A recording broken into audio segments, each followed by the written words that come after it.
नवाचार वंशी समय सागर जी मुनींद्राय, निर्यापक श्रवण पूज मुनि श्री योग सागर जी मुनींद्राय, अनार्घ पद प्राप्त है जयमाला पूर्णार्घम निर्वपामिति स्वाहा। उत्तम करना शिव वरना है, इसी भाव से आया हूँ, देवी द्रव्य ना योगी गजब है और मैं श्रद्धा लाया हूँ। विद्या सिंधु को गुरु बनाया, रोम रोम गुरु है बसते, तन में होकर मन तेरे कर है, निज अनुभव है जो करते।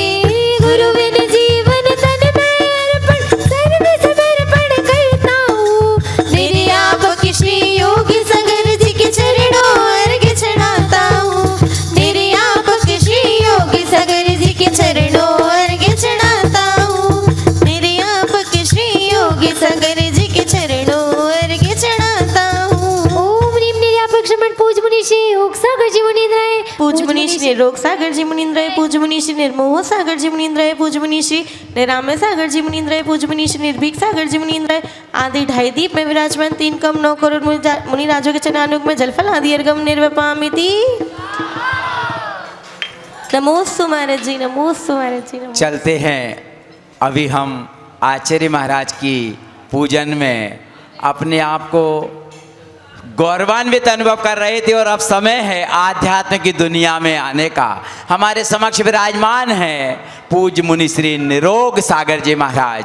चलते हैं। और कहीं मत जाओ मेरे भैया, सब कुछ यहाँ मिल जाएगा, कार्तिक अनवेक्षा ग्रंथ को सुनने बड़े मंदिर जो आएगा, हाँ प्रभु मंदिर जो आएगा, हाँ जिन मंदिर जो आएगा, महावीर भवन जो आएगा। हम सबका सच मानिए असीम कालीन पुण्य का उदय है, जो ऐसे महान तपस्वी संतों के सानिध्य में इस अमृत वर्षा योग का लाभ प्राप्त कर रहे हैं। उसी क्रम में आज हम सब चलते हैं गुरुदेव के मुखारबिंद से इस महान ग्रंथ को सुनने। इसके पहले आचार्य महाराज जिनकी कृपा से चतुर्मास मिला है, उनके चित्र के समक्ष दीप प्रज्वलन करने के लिए, वैसे तो आज किशनगढ़ राजस्थान से 51 महिला मंडल की टीम पधारी है और वे पूज्य गुरुदेव के दर्शनार्थ यहाँ पर आई है और दर्शन करने संतशाला में गई है। मैं आज हमारे श्रुत भैया के जन्म दिवस के उपलक्ष्य में पूरे परिवार को यहाँ आमंत्रित कर रहा हूँ। भाई मनीष जी, स्वदेश जी, श्रुत भैया कृपया आएँ और आकर के आचार्य महाराज के चित्र के समक्ष दीप प्रज्वलित करें, क्योंकि महिला रानू जी एवं बिटिया रानी आप भी पधारें। आज आपने सहस्त्र फणी पारसनाथ प्रभु जी के मूर्ति के आजू और बाजू में आज अंकल जी परिवार का सौभाग्य है, इसलिए अंकल जी भी दीप प्रज्वलन के लिए पधारे। अंतर्ज्ञानी की ज्योति जला दो, अंतर्ज्ञानी की ज्योति जला दो, ज्ञान के सागर विद्या सागर, ज्ञान के सागर विद्या सागर, अंतर्ज्ञानी की ज्योति जला दो, अंतर्ज्ञानी की ज्योति जला दो, ज्ञान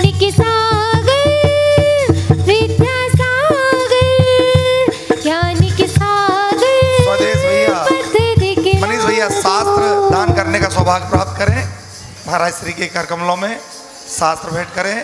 अंकल जी पूरे परिवार के साथ आज शास्त्र दान करने का सौभाग्य प्राप्त कर रहे हैं। मधुर मुररिया जैसी लागी गुरुदेव की बोली, मधुर मुररिया जैसी लागी गुरुदेव की बोली, प्रवचन ऐसे लागे जैसे शक्कर संग ने बोली, गुरुवाणी भी तो वीणा से सुहानी लागे, सुहानी लागे, बन्ने प्यारो प्यारो गंगा जीरो पानी लागे, मीठे रस से भरियोड़ी गुरुवाणी लागे, गुरुवाणी लागे, बन्ने आत्मा की बात बड़ी प्यारी लागे, बन्ने आत्मा की बात बड़ी प्यारी लागे। सच मानिए, अनंत अनंत भवों का जब पुण्य होता है तब कहीं मनुष्य योनि मिलती है, और मनुष्य योनियों में भी सुकुल मिल जाए और माँ जिनवाने की सेवा और देवसास गुरु का सानिध्य मिल जाए तो सच मानिए कि हमने कोई बहुत बड़ा पुण्य किया होगा। वह सानिध्य हमें मिल रहा है, और ऐसे निरोग सागर जी महाराज जैसे महान संत जो कि दमोह के ऐसे गौरव हैं कि जिनके मुखाद बिंद से बंडा के गौरव है हम महाराज जब जी। बंडा के गौरव है, बंडा बंडा भूल गया, भक्ति में सब कुछ हो जाता है। बंडा के ऐसे महाराज हैं जहाँ की पूज गुरुमती माता जी हैं। पूज गुरुमती माता जी की महाराज श्री के सानिध्य में महाराज जी हंसते हंसाते यदि पुण्य और आयु का बंद हो गया तो निश्चित हम आचार्य महाराज जहाँ पर हैं वहीं पर जाएंगे और वहीं पर उन्हें नमोस्तु करके अपने भाव को सराहेंगे। आपके चरणों में हंसते हंसाते सभी का नमोस्तु अर्पित करते प्रार्थना करते हैं। आचार्य कार्तिकेय स्वामी द्वारा विरचित इस कार्तिक अनुप्रेक्षा महाग्रंथराज के माध्यम से लोक भावना को बताने की कृपा करें। नमोस्तु नमोस्तु नमोस्तु।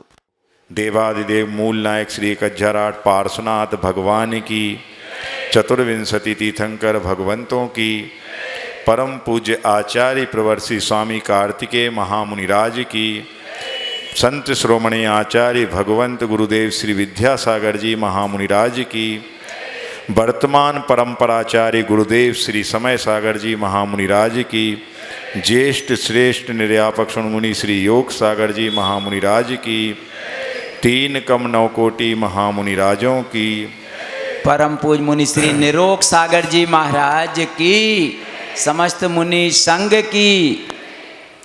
आप लोग सोच रहे होंगे कि ये बिन मौसम बरसात क्यों हो रही है, नहीं आई समझ में। मतलब क्रम तो हमारा था नहीं और हम यहाँ आके क्यों बैठ गए। क्रम तो पूज्य निर्भीक सागर जी का था, लेकिन आज उनके केस लंच हो रहे हैं, तो इसलिए उन्होंने कहा कि आज की क्लास आप ले लो, फिर हम आपके क्रम पे ले लेंगे। तो हमें स्वीकार करना बड़ी मुनिराज की बात है ना। जब आप लोगों की बात है मान लेते हम लोग, फिर तुम साक्षात मुनिराज कह रहे हो तो सौभाग्य है। तो इसलिए आज ये बेमौसम बारिश हो रही है। तो अपन एक कार्तिकेय अनुप्रेक्षा ग्रंथ 12 भावनाओं का बहुत सुंदर वर्णन पढ़ रहे हैं और समझने की कोशिश कर रहे हैं। अब समझ में जितना आए वो अपने अपने क्षुभसम की बात है, फिर भी अपन कोशिश करते हैं। तो कोशिश करने से कुछ ना कुछ गेन ही होता है, लॉस तो कुछ होना नहीं है। और सबसे बड़ी बात है कि यहाँ कुछ मिले चाहे नहीं मिले, कम से कम आप 1 घंटा पौन घंटा धर्म ध्यान में बिता रहे हो। संसार के विकल्प जालों से मेरी तेरी पन से दूर हो करके यहाँ साक्षात तीर्थंकरों की वाणी को सुन रहे हैं। ये सौभाग्य के क्षण हैं। ये क्षण कब समाप्त हो जाएं पता नहीं चलता। क्यों? क्योंकि जीवन में अच्छे दिन बहुत मुश्किल और बहुत पुण्य से आते हैं और बुरे दिन तो अनादिकाल से संस्कार मिले ही हैं। कभी भी आप देखो कि बुरी संगति करने के लिए बुरे लोग ढूंढना नहीं पड़ते, अपने आप आके मिल जाते हैं और वो बुरे काम होने लगते हैं। चाहे वो ड्रिंकिंग का काम हो, चाहे स्मोकिंग का काम हो, चाहे गाली आदि सीखने का काम, ये कहीं पाठशाला में नहीं सिखाए जाते, फिर भी सीख जाते हैं। और अच्छी चीज़ें, अच्छे संस्कार हैं, इनके लिए बहुत पुरुषार्थ करना पड़ता है, तब जाके अच्छी संगति मिलती है, अच्छा माहौल, एटमॉस्फेयर मिलता है, तब जाके हमारे वो कुसंस्कार इन अच्छे संस्कारों के द्वारा दूर होते हैं। तो ये अपने आप का पुण्य मानो कि इस घनघोर पंचम काल में, जो कि हुंडा और सर्पणी काल है ना, उस कली काल में भी अपन को साधु संगति मिल रही है, सत्संग मिल रहा है, और मुनियों के मुख से सर्वज्ञ की वाणी को सुनने का सौभाग्य मिल रहा है। पूज्य कार्तिकेय महाराज ने 12 भावनाओं का ये सजीव चित्रण किया। तो अपन लोक भावना के अंतर्गत कई गाथाएं पढ़ चुके हैं। अब इसके बाद कल पूज्य मुनि श्री ने आपको बताया था कि 6 पर्याप्तियां जो होती हैं, उन पर्याप्तियों का एक तो शक्ति रूप व्यक्ति होती है और एक कार्य रूप होती है। तो जो कल महाराज ने बताया होगा तो वो शक्ति की व्यक्ति थी, जो 6 पर्याप्तियां, आहार पर्याप्ति पहली है, शरीर पर्याप्ति दूसरी है, इंद्रिय पर्याप्ति तीसरी है, श्वासोच्छ्वास या आन पान पर्याप्ति चौथे नंबर पे है, और भाषा या वचन पर्याप्ति 5वें नंबर पर है, और 6वें नंबर पे मन पर्याप्ति है। तो इस प्रकार से 6 पर्याप्तियाँ कल मुनि श्री के द्वारा व्यक्ति की शक्ति की व्यक्ति के रूप में बताई गई थी। अब आज उन्हीं को कार्य रूप में बताना है। तो 135 नंबर की कारिका गाथा है, इसका अपन उच्चारण करते हैं।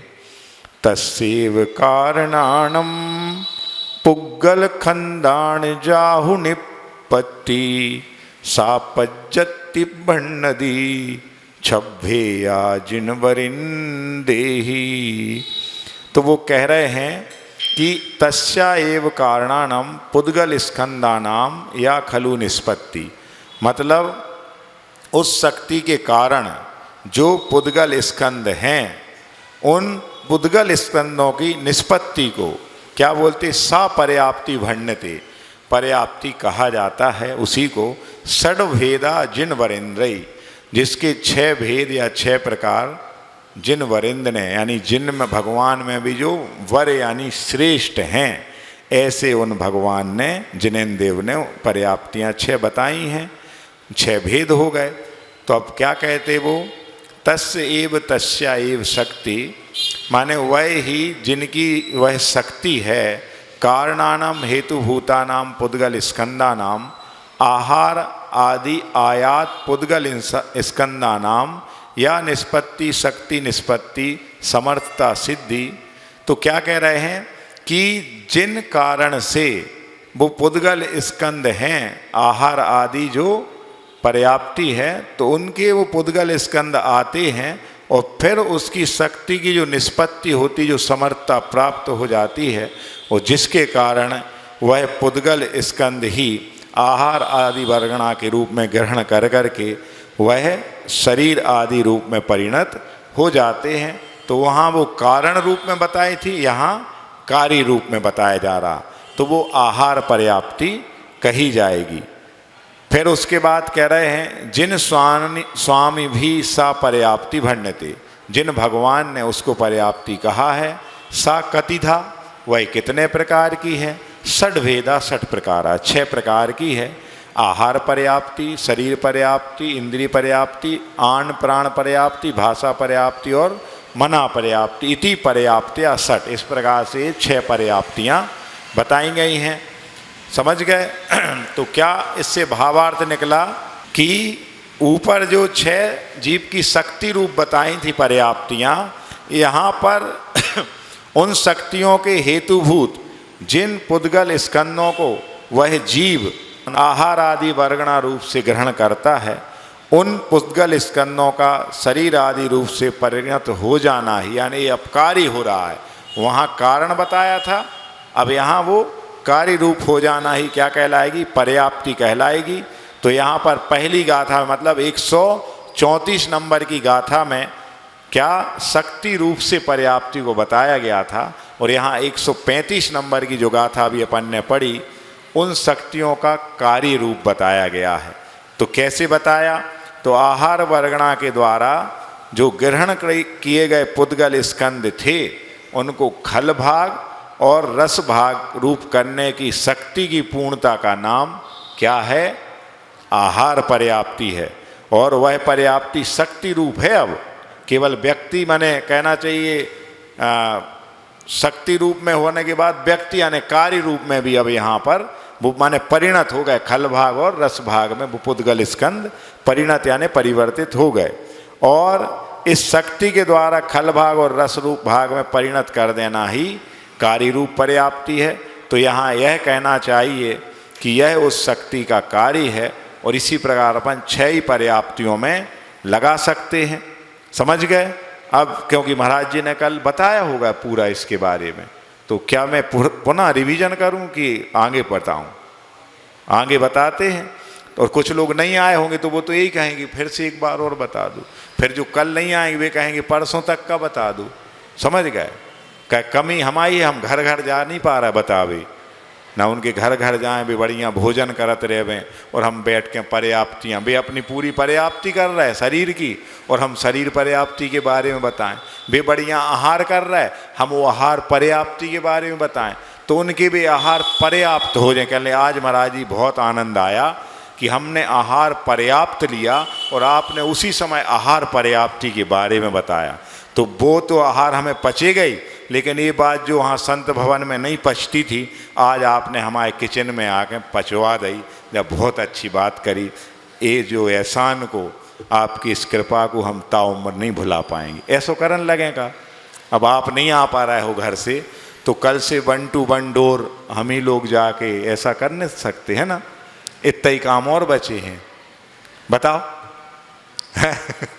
तो ये आहार पर्याप्ति हो गई। ऐसी प्रकार शरीर जो 3 प्रकार के होते हैं, औदारिक शरीर, वैक्रियक शरीर और आहारक शरीर, इन तीनों शरीरों की जो निर्माण में जो भी पुद्गल स्कंद आते हैं, तो जो आहार पर्याप्ति द्वारा खल और रस भाग में जो परिवर्तित किया था, अब जाके इनको अस्थि रूप कठोर अवयव के रूप में और रस रूप जो लिक्विड के रूप में जो परिणमाने की शक्ति थी, अब उसकी पूर्णता का नाम यहाँ पर कार्य रूप हो जाएगा। यानी वो है हड्डी रूप में परिणत हो गई और रुधिर रूप आदि में परिणत होने की शक्ति की जो व्यक्ति है कार्य हो गया, तो वो कहलाएगी पूर्णता क्या? शरीर पर्याप्ति। इसी प्रकार क्या इंद्रिय पर्याप्ति क्या है? तो ज्ञानावरण और वीर्यांतराय कर्म के क्षयोपशम से आत्मा के जाति नाम कर्म के अनुसार योग देश में स्थित रूप आदि विषयों को ग्रहण करने की शक्ति की पूर्णता को इंद्रिय पर्याप्ति कहते। 5 इंद्रियां हैं, तो उन 5 इंद्रियों की अपनी अपनी शक्ति की पूर्णता हो जाना, तो ये क्या कहलाएगी? इंद्रिय पर्याप्ति। इसी प्रकार श्वासोच्छ्वास आते हैं, श्वास का आना और जाना, इस प्रकार से जो पूर्णता होती शक्ति की वो कहलाती है उच्छ्वास निश्वास या श्वासोच्छ्वास या आन पान पर्याप्ति। इस प्रकार से 6 प्रकार की। इसी प्रकार भाषा और मन में लगा लेना। अब इसके बाद अगली गाथा में वो कह रहे हैं कि अथ निर्वृत्ति अपर्याप्त कालम पर्याप्त कालम च लक्ष्यति। अब यहाँ पर जो 3 प्रकार के जीव हुआ करते हैं, एक तो वैसे मुख्यतः 2 नामकर्म होते, एक पर्याप्तक नामकर्म और एक अपर्याप्तक। लेकिन पर्याप्तक में 2 भेद कर दिए, एक तो कौन से? पर्याप्तक और एक निर्वृत्ति अपर्याप्तक। यानी अभी बताएंगे क्या कहलाते, निर्वृत्ति अपर्याप्तक या निर्वृत्त प्राप्तक बोलते उसको। तो उसके लिए गाथा आ रही, अपन इसका उच्चारण करते हैं। 136वें नंबर की गाथा है। पज्जतिम गिण्हन्तो मणुपज्जतिम न जाव समणोदी तानिबत्ति अपुण्यो मण पुण्यो भण्य दे पुण्यो। क्या कह रहे हैं कि पर्याप्ति ग्रहण मना पर्याप्ति ना यावत समाप्नोति। यानी वह जीव जो है क्या कर रहा है कि जीव पर्याप्ति को ग्रहण करते हुए जब तक मना पर्याप्ति ना यावत समाप्त होती, जब तक कि वह मना पर्याप्ति को पूर्ण नहीं कर लेता है, तावत निर्वृत्ति अपूर्ण मना पूर्ण भण्यते पूर्ण, यानी तब तक वह निर्वृत्ति पर्याप्त तक कहलाता है, जब तक वह पर्याप्त नहीं कहलाएगा। पर्याप्त कब कहलाएगा? जब वह मना पर्याप्ति को पूर्ण कर लेगा। समझ गए? अब सवाल उठता है कि मन तो केवल पंचेंद्रिय जीव का होता है, तो बाकी क्या एक इंद्रिय से असंगी पंचेंद्रिय तक जीव नहीं है क्या? तो वो तो सारे के सारे अपर्याप्त तक ही हो जाएंगे इस परिभाषा के अनुसार। तो इन आचार्य कार्तिकेय महाराज ने केवल इस संगी पंचेंद्रिय की अपेक्षा ये गाथा कह दी, ऐसा यहाँ प्रतीत होता है। क्यों? गौमठसार जीवकांड में, जो कि जिसके रचयिता आचार्य नेमिचंद भगवान हैं, उन्होंने दूसरी परिभाषा बताई। उन्होंने क्या बताया? तो उन्होंने गाथा या ये लिखी, गौमठसार जीवकांड की गाथा है, नेमिचंद आचार्य द्वारा रचित है, कि पज्जत तस्य उदय नीने पज्जति निठिदो होदी जाव शरीर मपुण्यम निबत्य पुण्यगो ताव। माने उनने क्या कह दिया कि जो पर्याप्ति है, पर्याप्त नाम कर्म का उदय होने पर जीव अपनी अपनी पर्याप्तियों में निष्ठित हो जाता है, और जब तक उसकी शरीर पर्याप्ति पूर्ण नहीं होती तब तक वह क्या निर्वित्त पर्याप्त कहा जाता। और ये परिभाषा सटीक बैठ रही है। क्यों? एक इंद्रिय से लेके पंचेंद्रिय तक सब जीवों की शरीर तो होता है, चाहे एक इंद्रिय जीव हो चाहे संगी पंचेंद्रिय तक क्यों ना हो, तो शरीर तो सबका होगा। तो इसलिए जब तक शरीर पर्याप्ति पूर्ण ना हो जाए तब तक वो क्या कहलाएगा? निर्वित्त पर्याप्त कहलाएगा। और ज्यों शरीर पर्याप्ति पूर्णता को प्राप्त हो गई तो वह क्या कहलाएगा? पर्याप्तक।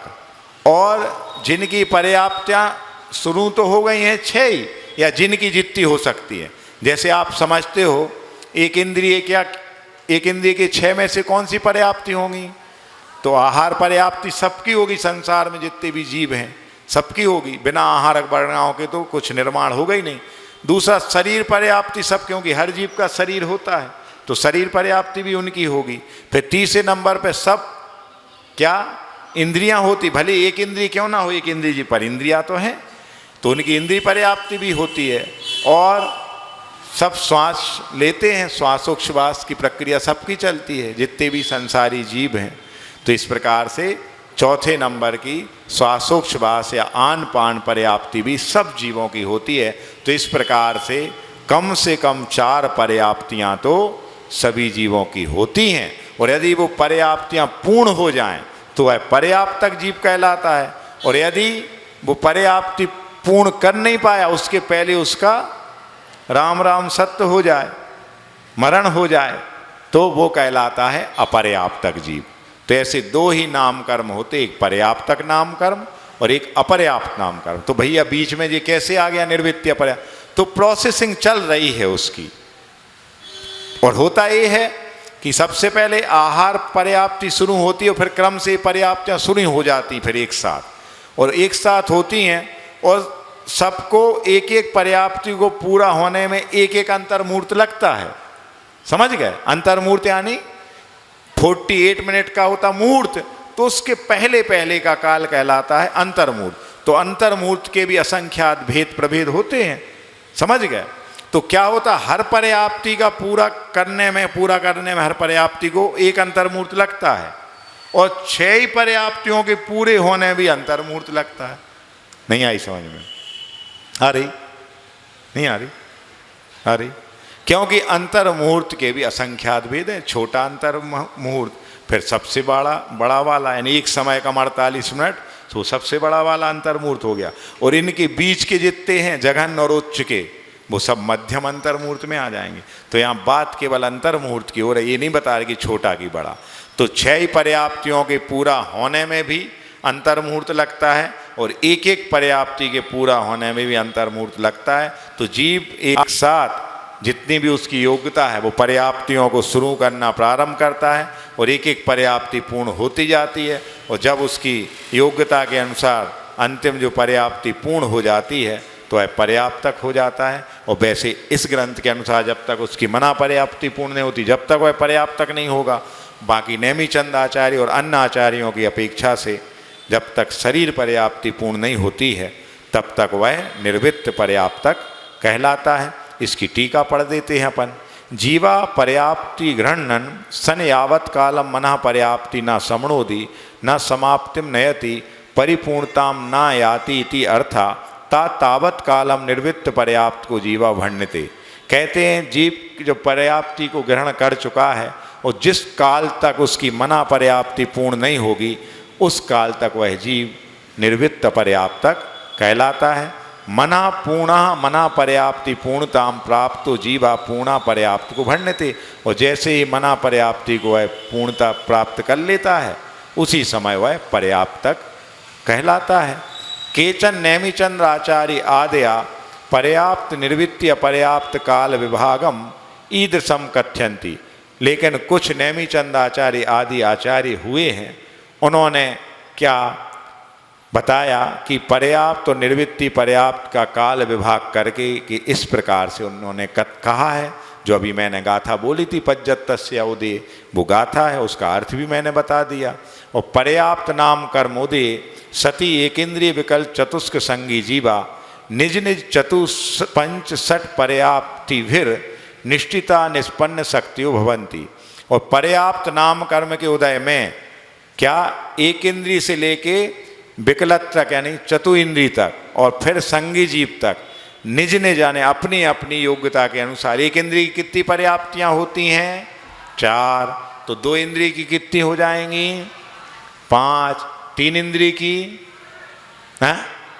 5। 4 इंद्रिय की, अरे बदल ही नहीं रही, असंगी पंच इंद्रिय की ऐसो का है। 2 इंद्रिय की भी 5, असंगी पंच इंद्रिय की भी 5।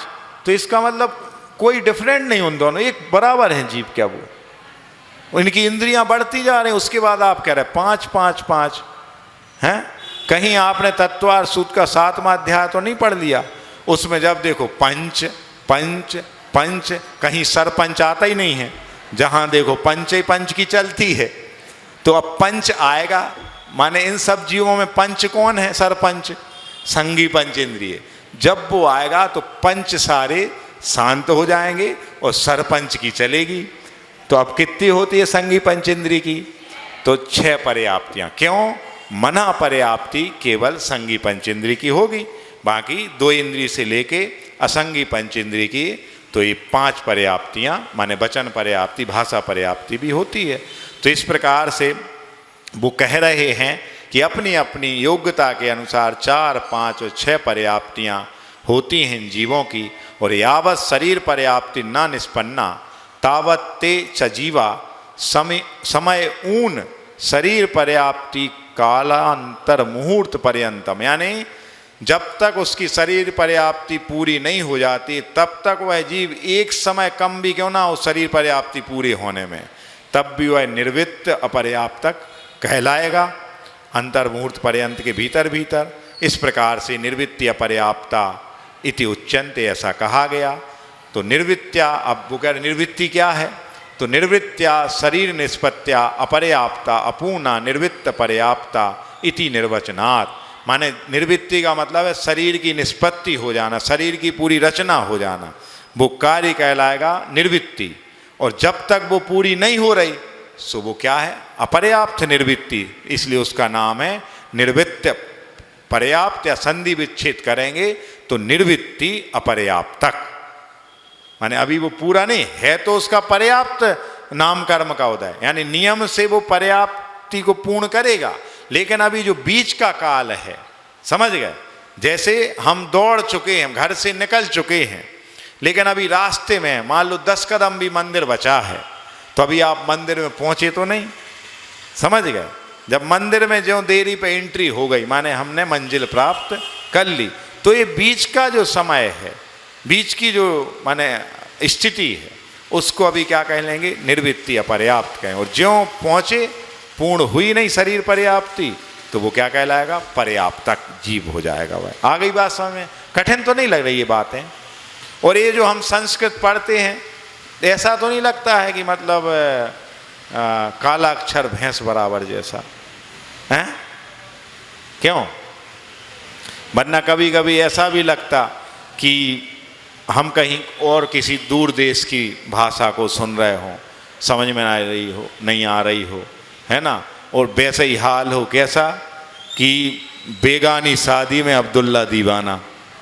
समझ गए कि अपन आए तो प्रवचन सुनने और यहाँ संस्कृत और प्राकृत की भाषाएं पढ़ी जा रही, तो ऐसे लग रहा मन से कि यार कहाँ आ गए हम। इससे अच्छे तो बढ़िया मंदिर में बैठ के विधान कर लेते, बढ़िया वो भक्ता हमारा अखंड कालीन चल रहा, उते अर्घ चढ़ा लेते। इतने जो कौन कौन सी बातें बता रहे महाराज जी, बातें हो रही पर्याप्त की अपर्याप्त की। हमारी ज़िंदगी से तो हम शुरू से लेकर अभी तक अपर्याप्त ही है। काय जो प्राप्त है वह पर्याप्त है। यदि ये नहीं समझ पा रहे हो तो ज़िंदगी में हमेशा पूर्ति हो ही नहीं सकती। सो तुम पर्याप्त नाम कर्म का उदय होने के बाद भी कहलाओगे अपर्याप्त तक ही। नहीं आई समझ में? किस अपेक्षा से? आकांक्षाओं की दृष्टि से। क्यों कहा जाता है कि व्यक्ति की जीवन में आवश्यकताएं तो पूर्ति, आजीविका की पूर्ति तो वो कर लेगा, रोटी कपड़ा मकान तो उसकी पूर्ति कर लेगा, लेकिन जो अखंड आकांक्षाएं जो कि खंडित हो ही नहीं रही हैं, बिल्कुल बनी हैं लगातार, उनकी पूर्ति वह जीवन में कभी नहीं कर सकता है। इसलिए कहा जाता है कि यदि जीवन में सुख चाहिए है तो किसी से भी और खुद से भी ना तो कोई अपेक्षाएं रखें और ना ही किसी की कभी कोई शिकायत करें, ना उनसे शिकायत रखें, गिला शिकवा रखें। दो चीज़ें यदि नहीं होंगी जीवन में, एक तो अपेक्षाएं और आकांक्षाएं नहीं पालें, ना दूसरों से ना खुद से, और ना ही किसी से कभी कोई शिकायत वाला लहजा आप अपनाओ। समझ गए? बस यही सोचो। हमने एक दिन और कहा था कि जीवन जीने का अंदाज ये होना चाहिए कि शिकायत कोई भी कैसी भी किसी से कुछ भी नहीं आई समझ में? शिकायत कोई भी कैसी भी किसी से कुछ भी नहीं। बस सोचता हूँ यही कि कुछ तो मजबूरियां रही होंगी। नहीं आई समझ में?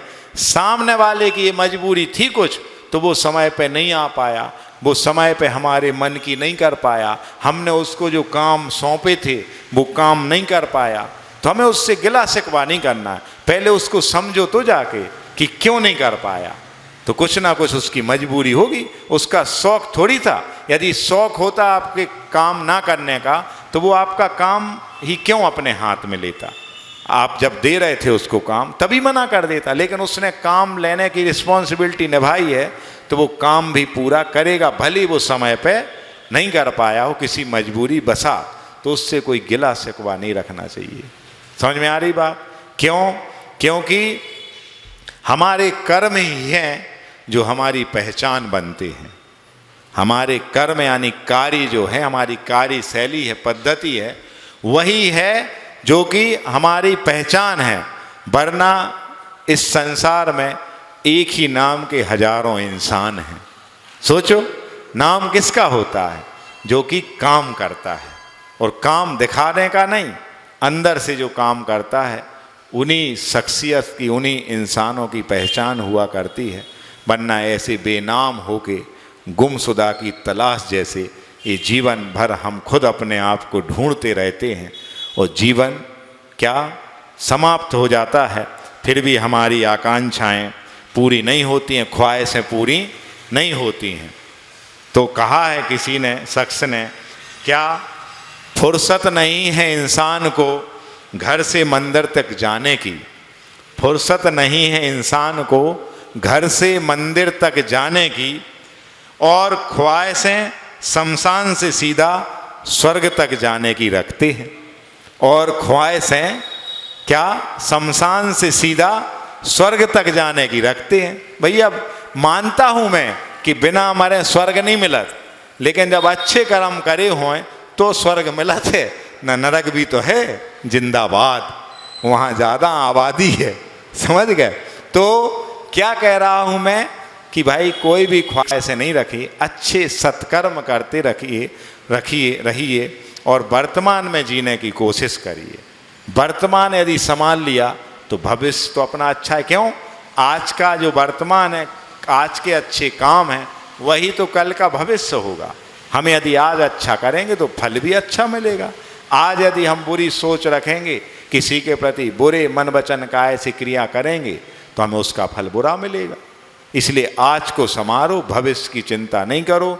जो भविष्य की चिंता करता है, भोग आदि आकांक्षाओं को रखता है, वही तो निदान बंद कहलाता है। और जो निदान बंद करता है नियम से, उसका भविष्य अच्छा नहीं होता है। तो इस प्रकार से ये गाथा हो गई। कौन से नंबर की हो गई? 136 की हो गई। अपन तो अकेले एक हैं और दुनिया भर से 36 को आंकड़ा रख रहे, तो 136वीं गाथा पढ़ने की कोई सार्थकता नहीं होगी। हम भले ही अकेले हों, लेकिन दुनिया से 63 का आंकड़ा रखें। 6 के आगे 3 हो, क्या? विश्व मैत्री का योग, ऐसा आचार्य ने अपने एक दोहा में कहा है। तो अब अपन 137वें नंबर की गाथा पढ़ते हैं, जिसमें अब लब्ध पर्याप्तक रूप है जो जीव की लब्ध पर्याप्ति, उसको बताएंगे। उत्साह सट्टा रस में भागे जो मरदिनाया समाणे दी, एक को वे पज्जती लद्धी अपुन्नो हवे सोदू। क्या कहते हैं? उच्छ्वास अष्टादशमें भागे या म्रियते नाचा समाप्नोति, माने एक श्वास के 18वें भाग में क्या होता है? वह जो जीव है मर जाता है और एकाम अपि पर्याप्ति लब्धि अपूर्णा भवे सातु, और एक भी पर्याप्ति को पूर्ण नहीं कर पाता है, अपूर्ण ही रह जाती हैं वह पर्याप्तियाँ। उस जीव को लब्ध पर्याप्तक कहो, लब्ध्य पर्याप्त, या संधि करेंगे तो लब्धि अपर्याप्तक कहते हैं। वह जीव पर्याप्ति को पूर्ण, लब्धि यानी प्राप्ति होती, ज्ञान जो प्राप्त किया, तो लब्धि यानी प्राप्त कर रहा है किसको? पर्याप्तियों को, और वो प्राप्त नहीं कर पाया, उसके पहले ही अरहंत नाम सत्य है, सिद्ध नाम सत्य हो गया उसका। तो वह जीव किस कैटेगरी में आ जाएगा? लब्ध पर्याप्तक में आएगा। और एक इंद्रिय से लेके संगी पंच इंद्रिय तक लब्ध पर्याप्तक जीव होते हैं।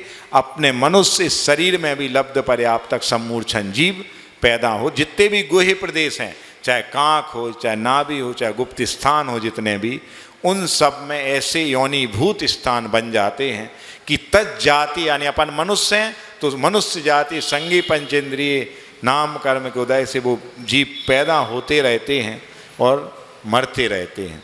और इसीलिए इन गुह्य प्रदेशों में हाथ लगाने को, यहाँ पर रगड़ने को मना किया जाता, घर्षण आदि करने से वहाँ उतनी वह जीव राशि जो है वह घात को प्राप्त होती। वो तो अपने आप मर ही रहे, जी रहे हैं, लेकिन आप उसमें निमित्त बन सकते हो। इसलिए इतनी ज़्यादा वो कहते ना, जो बार बार स्नान करता है वो नियम से नरक गति में जाता है।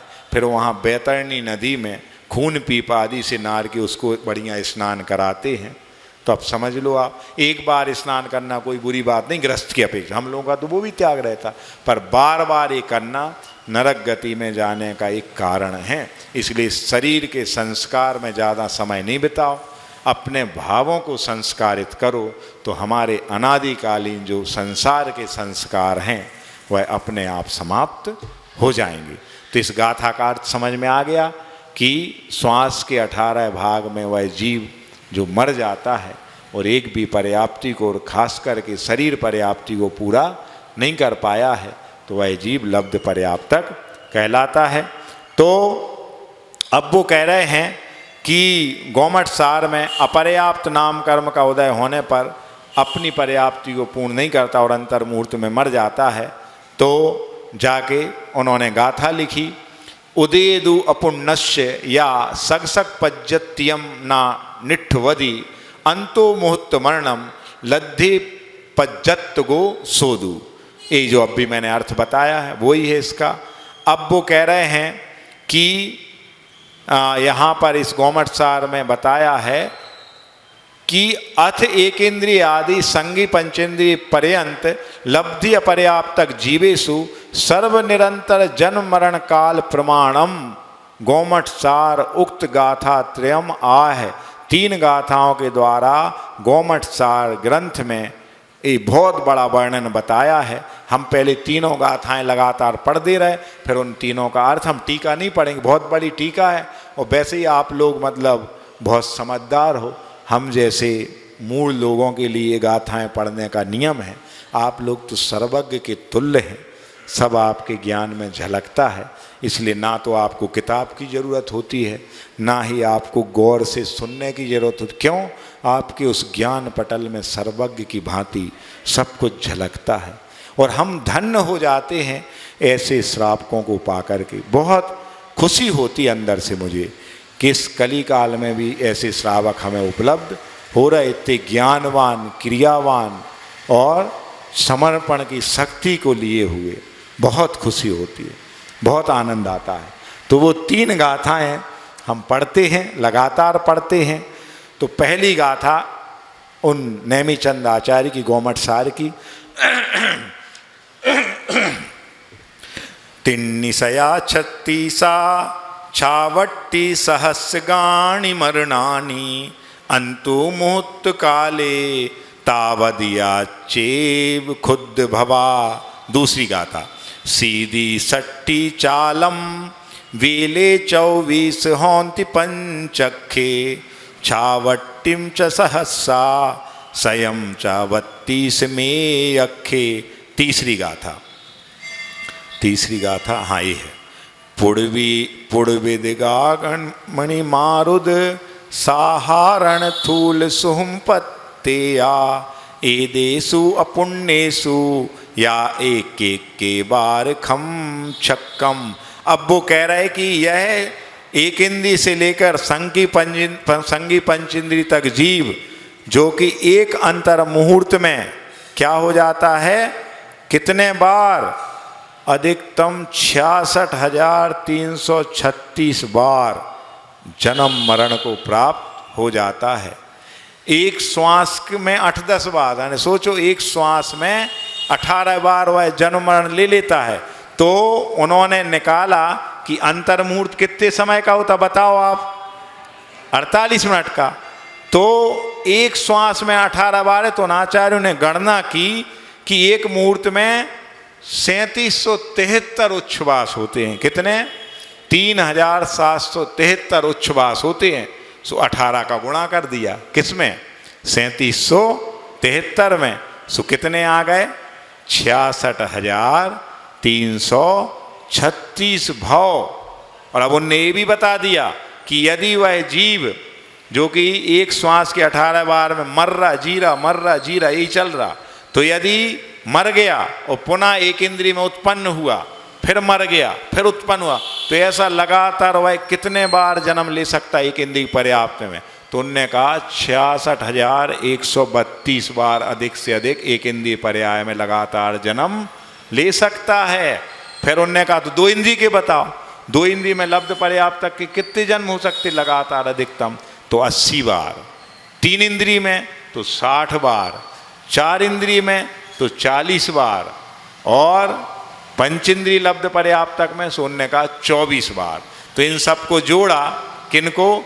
80 और 60, सो 140 और 40, सो 180 और 24 कितने हो गए?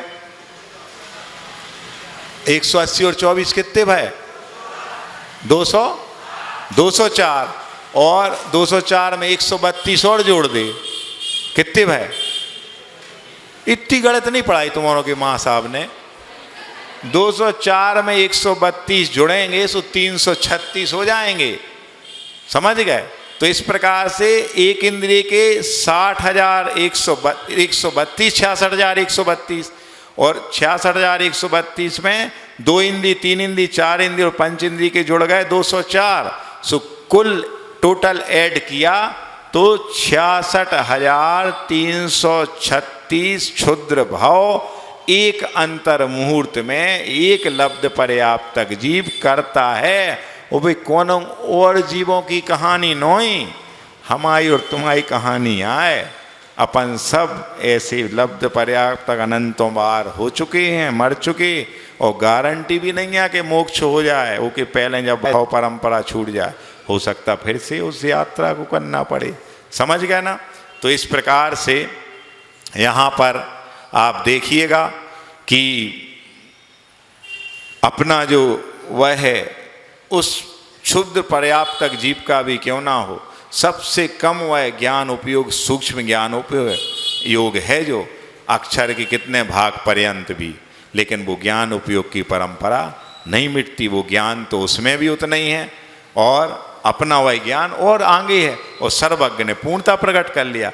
आवरण जिसके ऊपर जितना जितना है ज्ञानावरणी कर्म का, उतना उतना उसका ज्ञान कम है, और जिसका जितना जितना विशुद्धि से क्षय उपशम बढ़ता जाता है, उतना उतना वह ज्ञान उस जीव के प्रकट हो जाता है। तो इसलिए इतना ध्यान रखना कि सारे संसार के सारे दीपक मिलकर भी, सारे माने सारे जो अंधकार है संसार का मिलकर भी वह पूरा अंधकार एक दीपक की उस रोशनी को कभी मिटा नहीं सकता। या ऐसा कहें कि इस घनघोर इस हाल में अंधेरा क्यों ना छाया हो, और यदि वह एक दीप भी आ जाए तो वो प्रज्वलित हो जाए तो पूरा अंधकार अनादिकालीन मिट जाता है। इसी प्रकार वह एक छोटी सी किरण जो है उस ज्ञान उपयोग की, उसकी लब्ध पर्याप्त तक उस जीव में है, निगोदिया जीव ही क्यों ना हो, लेकिन वही ज्योति कभी मिट नहीं सकती। क्यों? उपयोगो लक्षणम, उपयोगी जीव का लक्षण है। यदि वह उपयोगी चला गया तो जीव का अस्तित्व ही समाप्त हो जाएगा। तो ऐसा कोई भी जीव नहीं है, इसलिए इसमें नहीं इतराना चाहिए कि हम इतने ज्ञानवान हैं, हम में इतनो ज्ञान है ना। ज़्यादा पंडित या अपन को नहीं पढ़ना चाहिए, बस इतना याद रखो उतना ही ज्ञान काम का है। कितना बताओ कि जो हमें इतना भेद बयान करा दे कि भैया जीव जुदा पुद्गल जुदा, यही तत्व का सार है, बाकी सब असार है। इतना ज्ञान आ गया तो उन शिवभूति महाराज की तरह तुस मास भिन्नम, इतना भी ज्ञान हो गया तो वो केवल ज्ञान को प्राप्त कर लेते हैं। तो हमेशा ये जीवन ये भाव मिला है, एक दूसरे की कद्र करना सीखें। काम करने वाले की तो हमेशा कद्र होना चाहिए, पर वर्तमान में काम करने वाले की कद्र नहीं होती है, कान भरने वालों की कद्र होती है। समझ गए? जो काम करता है तो उससे बाकी लोग चिढ़ते हैं, तो वो उनका जो HOD होता है, हेड ऑफ द डिपार्टमेंट, उसके जाके कान भर आते हैं, वो ऐसो कर रहा हो वैसो कर रहा हो। समझ गए? तो आज के वर्तमान समय में काम करने वालों की कद्र नहीं हो रही है, कान भरने वालों की कद्र हो रही। लेकिन अपन सबको किस कैटेगरी में आना है? काम करने वालों की कैटेगरी में आना है। अपन का इतिहास जब लिखा जाए तो इस जिन शासन की उन्नति करने में हमारा नाम आना चाहिए, ना कि जिन शासन की पताका को झुकाने में हमारा नाम आए। समझ में आ रही बात? तब तो इन शास्त्र स्वाध्याय का कोई मतलब निकलेगा। समझ गए? बनना होता यही है, जीवन में संबंध बनाने में, रिश्तों को बनाने में जीवन लग जाता पूरा, और मिटने में, समझ गए, कहते ना कि पूरी योग्यताएं पूरी खूबियां लग जाती हैं जब जाके हम एक मित्र बना पाते हैं, और एक हमारी वो कमी उस मित्रता को धूमिल कर देती है। समझ गए ना? तो इसलिए बनती कोशिश करो कि हमारी धर्म से, हमारी गुरुओं से और हमारी इस शास्त्र से मित्रता हमेशा हमेशा के लिए बनी रहे, और बाकी संसार से सब संबंध छूट जाएं, लेकिन सच्चे देव शास्त्र गुरु से यदि हमारी डोर जुड़ी है तो हमें वो मोक्ष तक की यात्रा करा देगी। समझ गए? और हर किसी को जवाब देना भी आवश्यक नहीं होता है। क्यों? कहा जाता है कि जवाब तो हर बात का दिया जा सकता है, मगर जो रिश्तों की अहमियत ना समझ पाया वो शब्दों को क्या समझेगा? नहीं आई समझ में? जो रिश्तों की अहमियत को ना समझ पाया वो शब्दों को क्या समझेगा? इसलिए देव शास्त्र गुरु से आपकी 1 to 1 टाक हो चाहे नहीं हो, लेकिन उनसे अटैचमेंट जो है, उनसे जो बंधन की डोर है, वही हमारे निर्बंध होने के लिए पर्याप्त है, और वो डोर हम सबकी टूटे ना। समय अपना हो गया। बोलिए आचार्य गुरुवर श्री विद्यासागर जी महामुनिराज की, द्वादशांग जिनवाणी माता की।